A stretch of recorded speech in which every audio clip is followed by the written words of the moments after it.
घृष्णेश्वर महादेव ज्योतिर्लिंग यह महाराष्ट्र के दौलताबाद से बेरुल गांव में स्थित है और इसकी जो एलोरा की जो गुफाएं हैं, आपने बौद्ध भिक्षु की गुफाएं देखी होंगी, उन्हीं के समीप यह स्थित है और अहिल्याबाई होलकर ने इसका निर्माण किया था।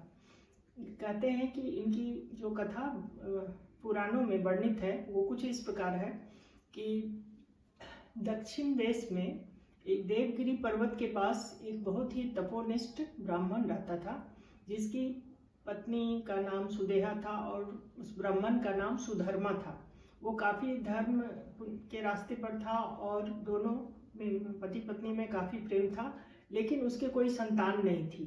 तो इसी बात से वो दंपति दुखी रहते थे। अंत में जब उसकी पत्नी सुदेहा को बर्दाश्त नहीं हुआ तो उन्होंने कहा कि आप मेरी छोटी बहन से उनको ब्याह करके ले आएं और उससे कहीं संतान की प्राप्ति हो। तो पहले तो वो नहीं माना, लेकिन बाद में वो तैयार हो गया और उसकी छोटी बहन घुस्मा को विवाह करके ले आया। और उससे घुस्मा एक बहुत ही सदाचारिणी, विनीत और बहुत ही धार्मिक स्त्री थी। वो हमेशा पार्थिव शिवलिंग की पूजा करती, 101 पार्थिव शिवलिंग बनाती और उसकी पूजा करती और उसे फिर रोज नित्य तालाब में विसर्जित करती।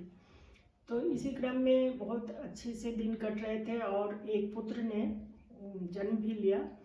तो उससे ये लोग बहुत ही अति प्रसन्न थे। इतने में फिर उस पुत्र का विवाह भी किया इन्होंने, लेकिन इतने में वो जो पहली वाली सुदेहा थी उसकी पत्नी, उसको ईर्ष्या होने लगी कि सब कुछ तो घुस्मा का ही है, पति भी मेरा इसने ही ले लिया, छीन लिया और इसी का बेटा भी है, इसी की पुत्र वधू भी है और मेरा तो कुछ भी यहाँ नहीं है। इस ईर्ष्या बस उसने क्या किया कि एक रात सोए में उसके पुत्र की हत्या कर दी और तालाब में जाके फेंक दिया।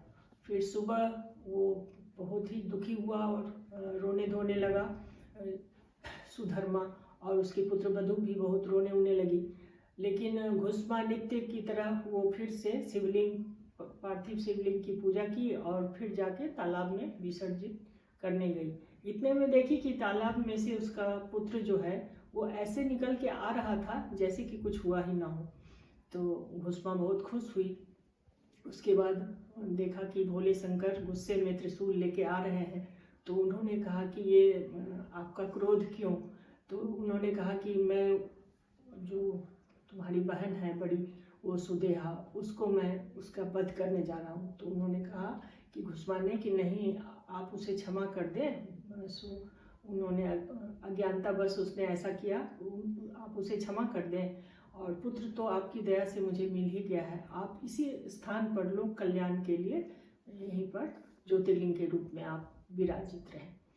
तब से घृष्णेश्वर महादेव के रूप में वो वहीं पर ज्योतिर्लिंग के रूप में निवास करने लगे शिव शंकर भोले।